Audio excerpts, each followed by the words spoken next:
Well, Babygirl tells the story of a high-powered CEO who risks it all when she begins a torrid affair with a much younger intern.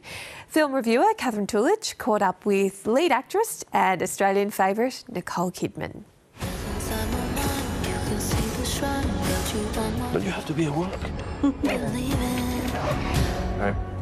Hey, we need to have a conversation. You're very young. I don't want to hurt you. I think I have power over you. Because I could make one call and you lose everything. Does that turn you on when I say that? Always great to speak to you, Nicole, and thank you for joining us here on News Breakfast. Babygirl is getting so much praise. Everyone's talking about this film.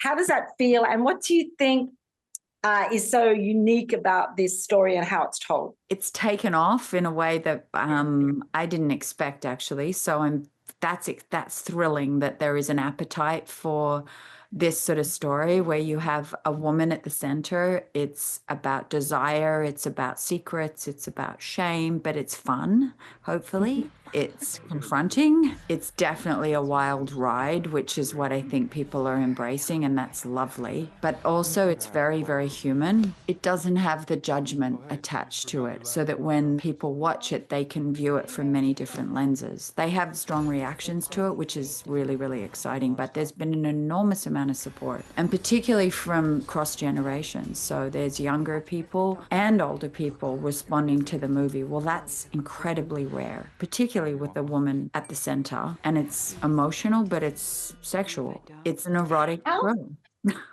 Erotic thriller. Psycho thriller is what it's being called. I'm like, okay, an erotic psycho thriller. I don't know how to describe it, which is kind of great. It is. Being a CEO means being a nurturer and a collaborator. Go ahead. No, what? Is that what you want? Obviously, there's scenes in there that must have been, probably on set, you would have done these scenes. Then you have to get them out in the world, so intimate scenes. How was that process for you? For me, I was so in it. I read the script. I was actually in Australia. I got sent it and I read it. And I was like, I have to play this role. And Helena said, well, you're the only one I want to do it. And I was like, what? Okay. And then I was like, well, who else is going to be in it?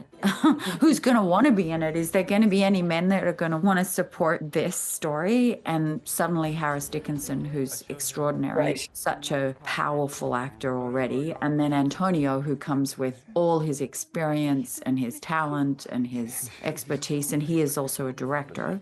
So we suddenly had this support. And then you have Sophie Wilde, who I was like, oh my God, Helena, what?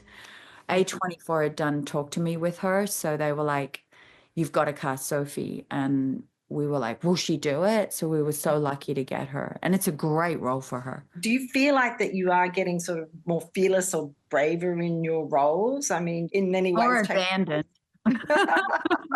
More like, what? Whatever.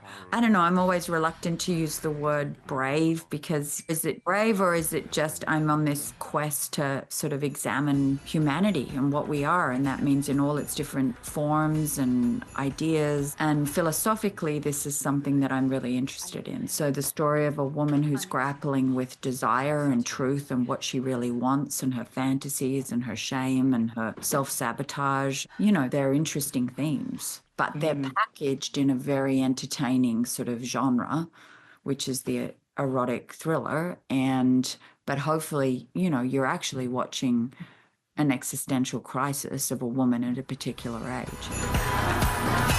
You seem liberated. I've never experienced anything like this.